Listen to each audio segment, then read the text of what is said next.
اسے حسن اتفاق کہیے یا ایک افسوسناک حقیقت کہ اسرائیل اور پاکستان دنیا کے وہ دو ممالک بن گئے ہیں جنہوں نے امریکی صدر ٹرمپ کو امن کا نوبل انعام دینے کی سفارش کی ہے۔ دلچسپ بات یہ ہے کہ پاکستانی پاسپورٹ پر واضح الفاظ میں لکھا ہے کہ اس ڈاکومنٹ کو اسرائیل کے سفر کے لیے استعمال نہیں کیا جا سکتا۔ تاہم سچ یہ ہے کہ صدر ٹرمپ کو نوبل امن انعام دلوانے کے لیے یہ دونوں ممالک ایک ہی صفحے پر نظر آتے ہیں۔ یاد رہے کہ اسرائیل اور پاکستان کا بنیادی اختلاف مسئلہ فلسطین پر ہے اور اسی وجہ سے پاکستان نے کبھی اسرائیل کو تسلیم نہیں کیا۔ یاد رہے کہ Pakistani field marshal general Asim Munir کی امریکی صدر ٹرمپ سے وائٹ ہاؤس میں ملاقات کے چند روز بعد حکومت پاکستان نے صدر ٹرمپ کو پاک بھارت جنگ رکوانے پر نوبل امن انعام دینے کی سفارش کی تھی۔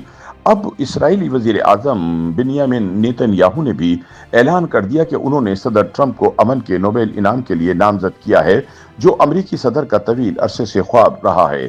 نیتن یاہو نے کہا کہ ٹرمپ امن انعام کے حقدار ہیں چونکہ وہ ایک ملک کے بعد دوسرے ملک اور ایک خطے کے بعد دوسرے خطے میں امن قائم کر رہے ہیں۔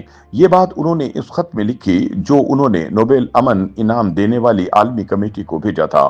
یہ رائے اکیلے نیتن یاہو کی نہیں بلکہ پاکستانی وزیر اعظم شہباز شریف کی بھی ہے۔ پاکستان نے ٹرمپ کو اس انعام کے لیے نامزد کرتے ہوئے کہا تھا کہ انہوں نے مئی میں انڈیا اور پاکستان کے درمیان جنگ بندی کے لیے مذاکرات میں اہم کردار ادا کیا تھا۔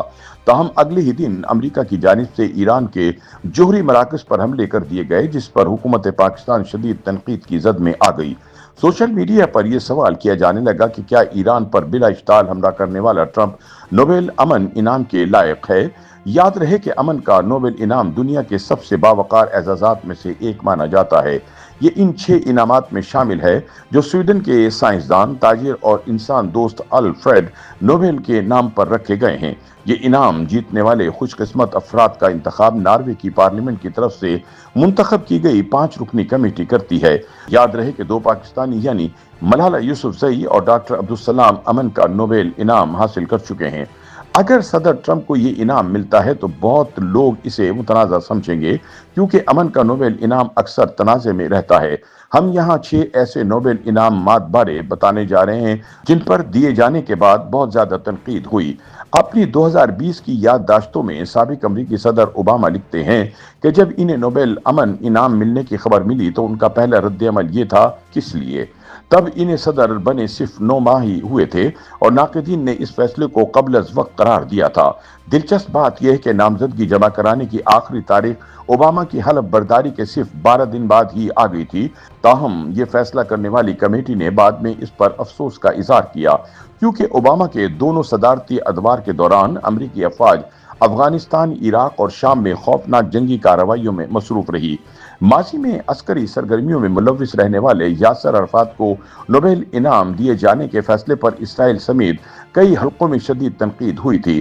مرحوم فلسطینی رہنما کو 1994 میں تب کے اسرائیلی وزیر اعظم اسحاق رابین اور وزیر خارجہ شمعون پریس کے ساتھ امن کا نوبل انعام دیا گیا تھا۔ یہ اعزاز انہیں اوسلو امن معاہدے پر کام کرنے کے اعتراف میں دیا گیا، جس نے 1990 کی دہائی میں اسرائیل فلسطین تنازع کے حل کی امید پیدا کی تھی۔ یہ نامزدگی امن کے نوبل انعام کی کمیٹی کے اندر اختلافات کا باعث بنی۔ کمیٹی کے نارویجین سیاستدان کارے کرسچینس نے احتجاجاً اپنے عہدے سے استعفیٰ دے دیا۔ 1973 میں تب کے امریکی وزیر خارجہ ہینری کسنجر کو نوبل انعام دیا گیا تھا۔ تاہم یہ فیصلہ دنیا بھر میں تنقید کی زد میں آیا چونکہ ایک ایسے شخص کو انعام دیا گیا جو کمبوڈیا میں خفیہ بمباری اور جنوبی امریکا میں ظالم فوجی حکومتوں کی پشت پناہی کرتا رہا تھا۔ کسنجر کو یہ انعام شمالی ویتنام کی رہنما لی ڈک تھو کے ساتھ مشترکہ طور پر دیا گیا کیونکہ دونوں نے ویتنام جنگ میں جنگ بندی کے معاہدے پر کردار ادا کیا تھا۔ اس فیصلے پر نوبل کمیٹی کے 2 ارکان نے احتجاجاً استعفیٰ دے دیا تھا، جبکہ نیو یارک ٹائم نے اس فیصلے پر طنز کرتے ہوئے اسے نوبل وار پرائز قرار دیا تھا۔